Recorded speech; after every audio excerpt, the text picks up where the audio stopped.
The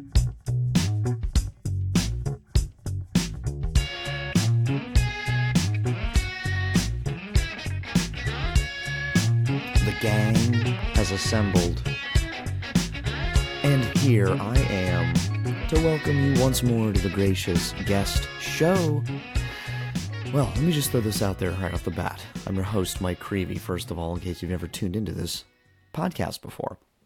But I have to give a quick little disclaimer up front. I am feeling a tad bit under the weather.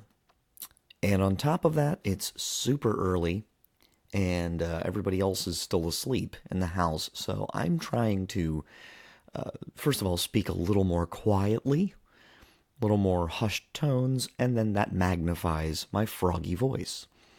But I don't know. I mean, it may come across when you hear this as sort of a, an eloquent and, mysterious kind of deep, manly voice, which is not usually something that is a gift of mine. My voice is a little higher pitched, I find. But hey, you know what? So is Lincoln's. So at any rate, this is the show where we take a closer look at faith and culture in a sometimes seemingly meandering experience of looking at a lot of different topics, subjects, kinds of things, book reviews, travel experiences, life experiences viewed through the lens of the Catholic faith. But sometimes it's just a good old-fashioned run through a Star Wars-themed thing. Because Star Wars, of course, is a thing I am a fan of. And as you no doubt can tell if you go back and look at the previous list of shows, and if you have been a long-time listener, you know that there's several shows where I take up Star Wars once again. In fact, I'm actually going to be a panelist here. At the time of this recording, I'm going to be a panelist starting in a couple of weeks for a show, a review show for SQPN, a great Catholic network, the StarQuest production network, talking all about The Mandalorian. So Disney Plus is releasing a series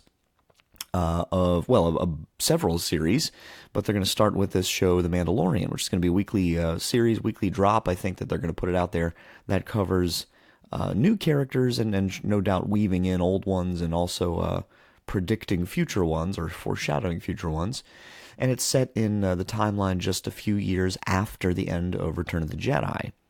So, the continued downfall of the Empire, hints about the rise of the First Order, all those kinds of fun things. So it's going to be a really cool show, and I'm looking forward to that.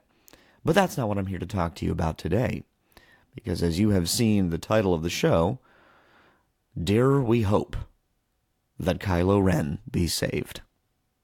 Now, there's a little play here.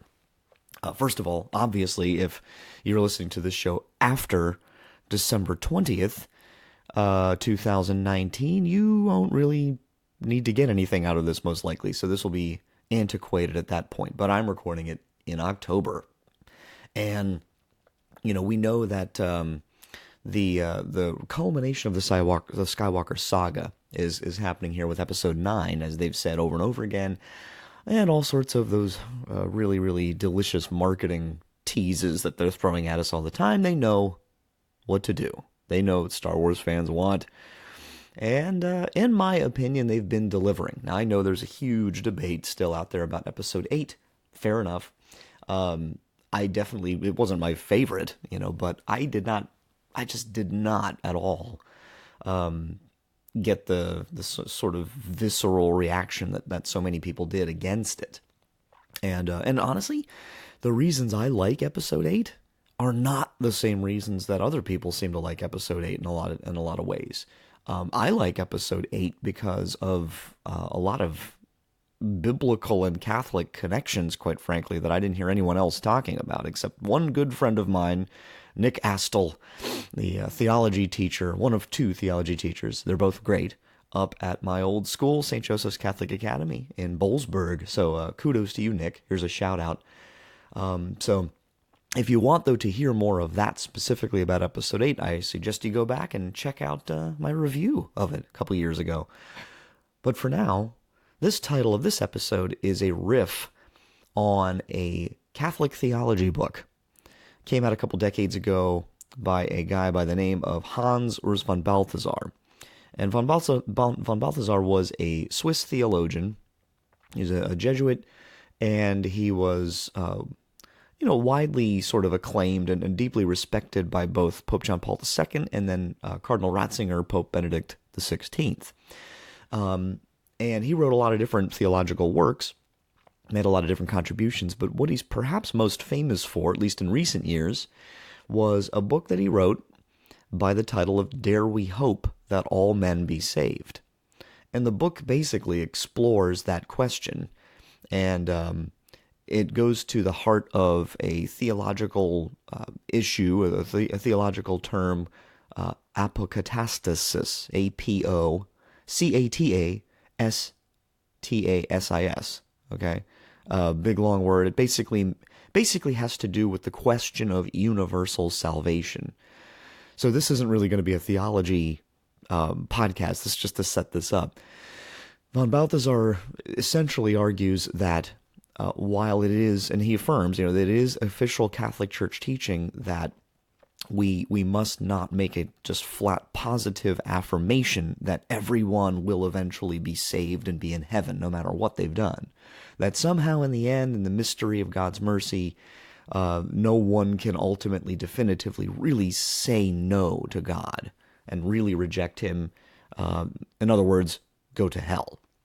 That really, it's somehow in the end, everybody will be saved and will be in heaven and will be restored. Okay? The Catholic Church flatly, bluntly teaches that it is not permissible, based on what we know from divine revelation in various ways, to just make that affirmation wholesale. And there's a lot of problems with when we do that. Again, I'm not going to get into all the details on that. What von Balthasar, though, attempted to do in his book was to show that, yes, that's true, but we can have a reasonable hope that everyone in the end will somehow repent and God's mercy will triumph and everyone will be in heaven. That was kind of his argument. All right, so don't positively affirm it, but hope for it and pray for it. Okay, now that argument has generated a lot of debate and some pretty serious pushback within the church from various folks. So there's kind of a big I don't want to say conflict, but in some ways, yeah. But there's at least a big discussion or big debate about that. Again, not about whether or not everyone will be saved. For sure, that's denied by the church bluntly, based on Christ's own words, really, and other pieces of revelation we have. However, what does that have to do with Star Wars? Well, I just thought it'd be a catchy title, first of all, to speculate. So this is episode 9 speculation for a few minutes, recorded in the early hours. And I don't have any notes, so I'm just kind of going off the top of my head. I've wanted to do this for a while. Because I think, guys, this is kind of a no-brainer that this question is at the heart of this whole sequel trilogy. Kylo Ren's destiny, right? And, look at what he's done. Sipping my coffee while I prepare for this. Look at what this guy has done.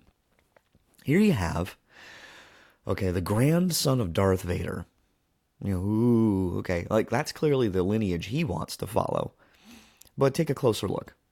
Right, this is the son of two of the most beloved characters from the original trilogy, and the nephew of the other one, right? So your main three characters, the linchpins in some way of the original trilogy. And, I'm not leaving out Chewie and 3PO and R2 and everybody else. Yoda, for gosh sakes, Obi-Wan, who's my favorite character. But, at the core of the original trilogy, you have Luke and Han and Leia, right? And the story largely, hinges on them in many ways. And really, at the ultimate center of the whole 9-movie story, as we're ultimately going to see here, the prequels really helped fill this in, is Anakin. Darth Vader is really, you could argue, the central character for Star Wars. But that's not really the way it was originally. I mean, he's like a real side character in so many ways in A New Hope. He has a much bigger central role in Empire because everyone started to see how significant and legendary of a film character Vader was. And then Return of the Jedi, the big family twist at the end of Empire. But if you go back and watch the original 3 movies and try to forget what you know about Anakin's story arc, Vader he's not the central character. you know. He sort of becomes that. So Luke and Han and Leia. And then, so what do they do here? I think J.J. Abrams was really kind of daring here in a sense. So you take the son, the only son of our beloved Han and Leia, and you make him the bad guy. Okay, all right, so there's our start point. Now, okay, is he just a bad guy? Like, he's just confused, he wasn't loved. Well, we tried to go with that one, but, you go through the movie, and the first thing you see this guy do is just murder an entire town of innocent, civilians. That's the first thing he does, right, in Force Awakens. That's pretty awful, okay? And for those of you out there who are trying to say, like, oh, he's been undercover this whole time, well, he murdered a whole town of people, okay? So you can't really quite escape from that one. And I was trying to do that myself, and then I remembered back, oh, wait, how'd Force Awakens begin? Oh, yeah, Kylo has the troopers kill them all, and they just kill a whole town. All right. I mean, not even Vader did that in the movies. I mean, he did. He was a horrible guy, and you get pieces of his horrible story here and there, but basically, Darth Vader spends most of The Empire Strikes Back killing Imperials. Like, you can kind of root for him in a way. He's like choking one admiral after the other. All right. But here you have Kylo Ren right away killing a village of innocent civilians. You get the impression that he's groomed this sort of thing. Like, he's pretty good at this.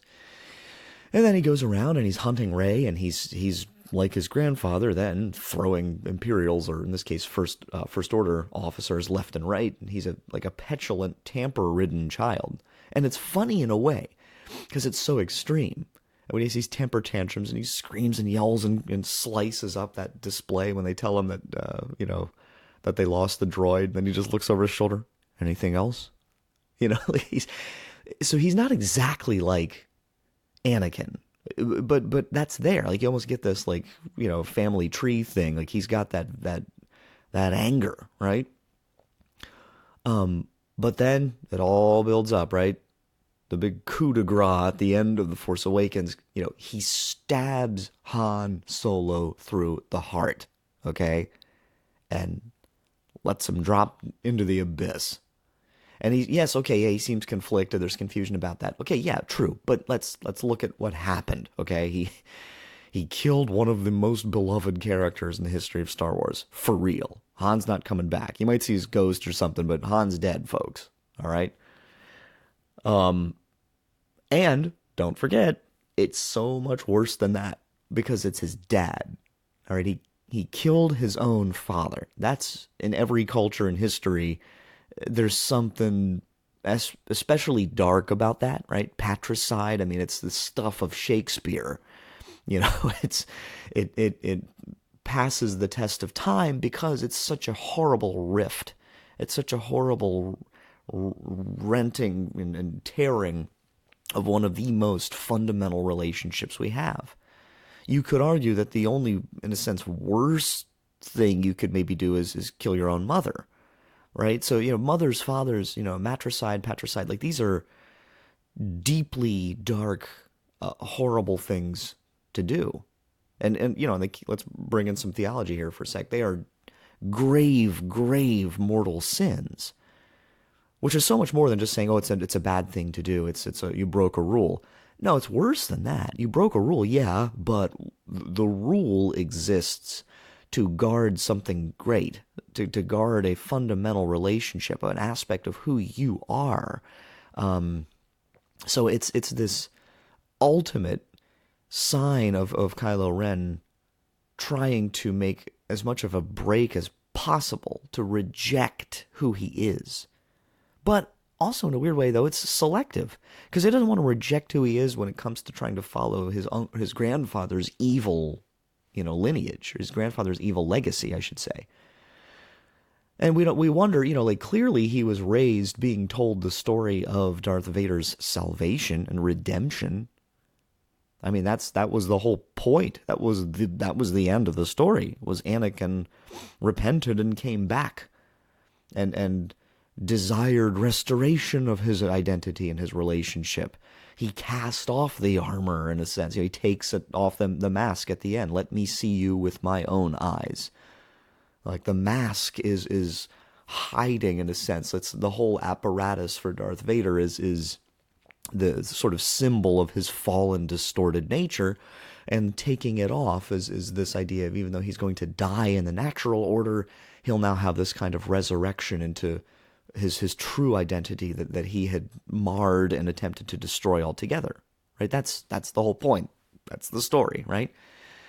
So then, though, you have Rian Johnson comes on the scene with Episode 8 after Kylo's done this, and everybody complains about 8. But there's some neat things about Kylo in that, because what does he have happen right at the beginning of his movie? Ren comes up, he has his all of his armor on, and one of the first things Snoke says to him is, "Take that ridiculous thing off." So let's get that mask off, like you little Darth Vader wannabe. And then he takes the mask off, and Snoke's like, there it is, And what Snoke seems to be trying to do in Kylo's temptation arc is to get to the bottom here that Kylo's nature is the darkness. They kind of flip it if you pay close attention. In Force Awakens, he's sort of praying, he's invoking Darth Vader with the helmet there, and he's saying, I feel it again, the pull to the light. So it's really interesting that Kylo Ren's, and I have a whole episode I talked about this in a lot more depth, but just to reiterate it, you can go back and listen to that one if you want. But the point of that was that, as I see it, from a storytelling standpoint, the setup here is that it's almost like Kylo Ren is drawn. He's tempted to be good. He's tempted toward the light, but it's almost like they're saying his real nature is just evil and distortion. Like deep down, in a way, he's worse than Vader. Vader had all these terrible things and all these terrible temptations to the darkness for years and years and years, and then he went that way and he fell. It's almost like Kylo Ren is resisting the urge to fall to the light side. That his anchor, his deepest desire is to be evil. So there's that. And then what does he do? He goes and he smashes that mask. At the end of that scene with Snoke at the beginning, you're no Vader. You're just a child in a mask. Like you're Halloween. You're just parading around. You're not really evil. So the idea is he takes the symbol of the evil he's been trying to create and concoct, but he smashes it and destroys it, so that he can really be evil. It's almost like the mask is keeping him from just being, so everyone can just see his real face and just know how evil he actually really is. So all of that, as I see it, is kind of there in Episode 8. And we go through it, and then, but they float that idea, Rey is really, he can be saved, and then their connection to the Force, and Luke, this is not going to go the way you think. Clearly he has some more insight in it than she does, but you're watching the movie. I'll never forget what it felt like. We're watching it build up, and you're hoping, I'm hoping something changes here, right? This is the middle movie. This would be good. He could change, and then there's time for maybe him to redeem himself somehow, although he's got a lot to come back from. And then that awesome scene, he kills Snoke. And you're like, oh, he knows he's been used. Oh, yeah, he's turning. He's finally accepting the light. And he and Rey have that awesome fight against the guards, the Praetorian guards. And it's, awesome. It's over. And, Ben, he's there fighting. She throws him the blue saber, and he stabs the guy and drops it. Music stops. It's quiet. And you're like, oh, man, Kylo's a good guy now. And she's like, oh, let's go help the resistance. We can do it. And he's not with her. And she looks, and what's he doing? He's staring at that throne, breathing heavily, and he is so focused on it. He couldn't care less about the resistance. And you find out from what he says, he couldn't even really care less about the First Order per se. It's just the thing that's there for him to be able to have that throne. And I'll never forget, I'm sitting there and I'm watching him like staring at the throne, and I'm like, oh no. Like, me and my friends watching it, my wife is, we're all there, we're like, oh, dude, like, this isn't good, It's like at the movie The Ring at the end when they save the girl, and like you think for a second, like, oh, she's set free, and then the little kid hears about it, and he's like, why did you do that? And then you're kind of scared, like, what? Oh, no, you don't know what you did. You do not know what you've just done. So here you are, you're rooting for Ren, you're rooting for Rey, they're fighting. Oh, no, Reylo's going to be a thing, they're going to be in love, it's going to be great. And then you're like, oh, crap. Kylo Ren's the supreme leader now. Like Vader has taken over the universe kind of thing. Like he's the new emperor. Like, okay. So that's where we leave off, right? He just loses it. And he goes after Luke, and we have the end of episode 8, but there's that, I'll destroy her and you and all of it. Which, by the way, is a lot more compelling than Hayden's stuff, I must say, at the end of episode 3. Don't underestimate my powers. I hate you. Hayden. To be fair, I think it's a part of his voice. Hayden's voice is just higher, like mine. So when you start yelling, it just sounds kind of petulant. When Adam Driver yells, it's a deeper register, and it just sounds a little scarier, But it's, it's not super baritone either. There's a little bit of like petulance in it. There's a little bit of like rebellious kid, but I think it works better with him personally. So anyway, just to kind of bring this thing around, because I don't want to go too much longer, just a few more minutes, just for the end of your commute maybe. Dare we hope that Kylo Ren be saved in episode 9? What are the facts? Where are we at? He is Supreme Leader Kylo Ren. We know we're going to get about a 1 year, at least, I think, jump from episode 8 to episode 9. So this isn't an instant follow-up the way 8 was to 7. 9, there's been some development here. Rey is growing in her powers, no doubt. Kylo's certainly growing in his, but where we left off, his big focus is absolute destruction. Just wrecking everything good and sacred. His mom, Carrie Fisher, of course, passed away, but they have her in episode 9 using unused footage from Force Awakens. We don't know how that'll go, but, it stands to reason that she will almost surely pass her character, in the movie somehow, and then I'm sure in a tasteful way, to honor Carrie Fisher's legacy. But, it makes you wonder, will Kylo have something to do with that? He had the chance to kill her in episode 8, and he hesitated. There's that little hint of, and in my opinion, that's the biggest hint, that there's a chance somehow that he can still turn to the good side, that he can turn to the light. And there's two big hints, I think, in episode 8. That's the first one. He killed Han. He fought through it. He was struggling with it, sure, but he did it. He killed Han Solo. Same thing. He's struggling, but he doesn't kill his mom. He can't do it. That's the moment right there. He has that moment to do it, and he can't do it. And we wonder, does he even know she's alive? Maybe through the Force, we don't know. But, last we know is that he saw the other ship fire on the bridge and blow everybody away. So does he even know she's alive? That's an interesting question, maybe. But then the other thing, so the attempt to kill Leia, but not being able to do it, that's one.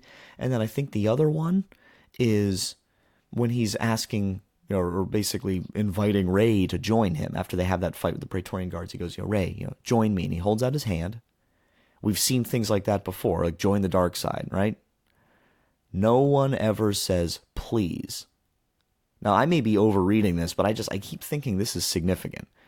He says, join me, and he holds out his hand, and he seems very earnest, very sincere, and he says to her, almost, with what looks like love, in a way, please.